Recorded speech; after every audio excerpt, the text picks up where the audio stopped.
Alright, welcome to today's lesson on special string classes. Today we're going to be taking a look at two classes in specific, the string buffer class and the string tokenizer class.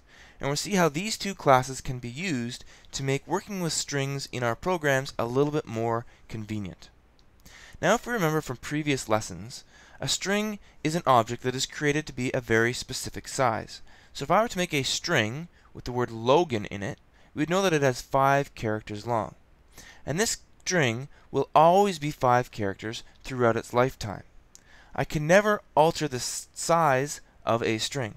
Now I can fake it by actually assigning a value to a new string, like in the following line of code here. In this case, I have my string containing the word Logan. I can go substring 3, 0, 1, 2, 3, and my string 2 is going to contain an. So string 2 is an, but notice my original string still contains the word Logan. It has not been altered whatsoever. Now if I actually want to make that a shortcut and alter the contents of a string specifically, I have to do this using what we call a string buffer class. This class is going to work in much the same way as a string class. I'm going to create a string buffer object, assign it a variable, and then run methods on it to do a variety of different things. In order to make a string buffer object, we have to do it in the same way we created a console.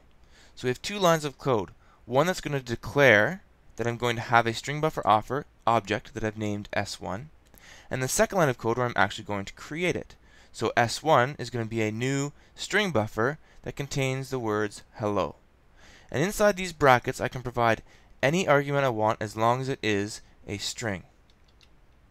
Now when we saw strings, we saw that we could combine these 2 lines of code like this.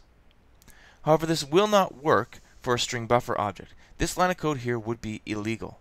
And the reason for that is because this object here on the right hand side is a string object.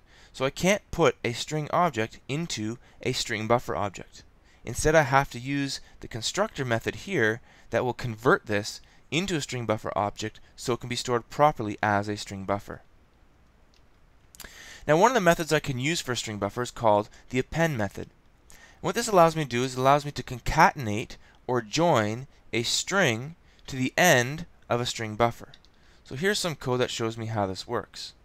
So I've declared my string buffer and created a string buffer object here that says the word hello. Now what I can do here is I can say s1.append the word there. Notice I haven't stored this anywhere. I haven't had to say something equals this. It's actually going to modify the contents of this string buffer object so that when I print it, it's actually going to say hello there. Notice also that when I print, I have to use another string buffer method called toString. This will convert my string buffer to a string so that it can be printed out properly. Now there are other methods besides the append and toString method that are useful. We've got char@, which is going to allow me to take a look at the character at this particular position and tell me what it is. So it returns that character from the string buffer. I can also change a character, so I can replace a character here with whatever character I provide. I can set the length of my string buffer, so I could have a bunch of empty spaces at the end of my string buffer, or I could easily as well cut off a bunch of letters from my string buffer, so the length of it will be immediately placed at this length. We saw the toString method, and the other one of the more powerful methods here is called insert. So what I can do is I can provide a position in my string buffer and then insert whatever I want into there.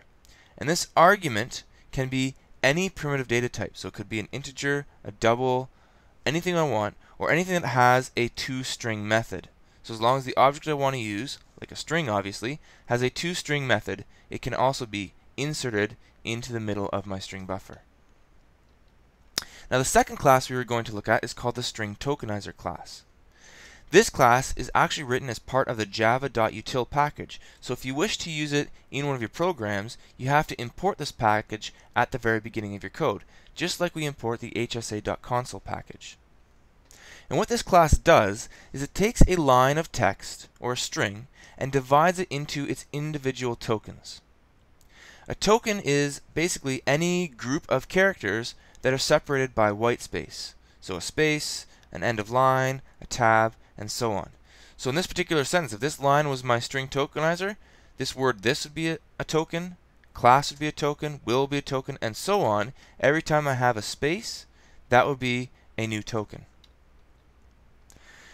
We create string tokenizers exactly the same way we created a string buffer.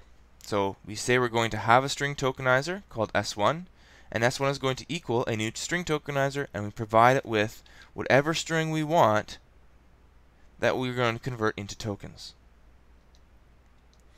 And there are a variety of methods that we need to use when working with our string tokenizer class.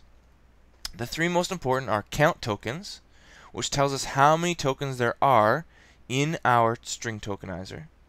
We can see if there are more tokens left. So when we want to go through and check each token one at a time, it's going to tell me if there's more tokens that are left that I haven't looked at yet. And then next token allows me to return an individual token from my string tokenizer class to use to do something. So let's take a look at an example program that I wrote that will use the string tokenizer class. So here we'll take a look at what this does first of all by running it. So I'm going to enter a line of text. I like to eat green apples and bananas. And notice I have a number of different spaces here, and I've got a big huge space between the words to and eat. If I press enter here, my program is going to tell me how many tokens I have. So 1, 2, 3, 4, 5, 6, 7, and 8. And then it's going to allow me to output the words one word per line. So essentially taking one token at a time and printing it. So here's how I do it. First of all, notice that I've imported the java.util package so that I can use a string tokenizer. I declare a string, which is going to be the information you're going to give me or type in, and then I'm going to convert it into a string tokenizer. So here's where I do this. Here's the sentence that you are going to give me, and here's where I convert that sentence into a string tokenizer. So I've provided that string variable line as a parameter or as an argument so that I can create the words. The next line of code is just basically going to tell me how many tokens I had by using that string tokenizer and running the count tokens method. When I want to actually print the words one at a time, I do so like this. I generate a while loop that's going to run as long as I have more tokens that I haven't looked at in my tokenizer called words. And then what I'm going to do is I'm going to print each token one at a time. So I get a token, print it. Are there more tokens? Yes, there are. Get the next one, print it. Are there more tokens? Yes, there are. Get the next one, print it. And so on. Continue to do this until I've run through each and every token in my string tokenizer. That's it. Hopefully you learned a little something today, and we'll see you in class tomorrow where we can practice everything that we learned.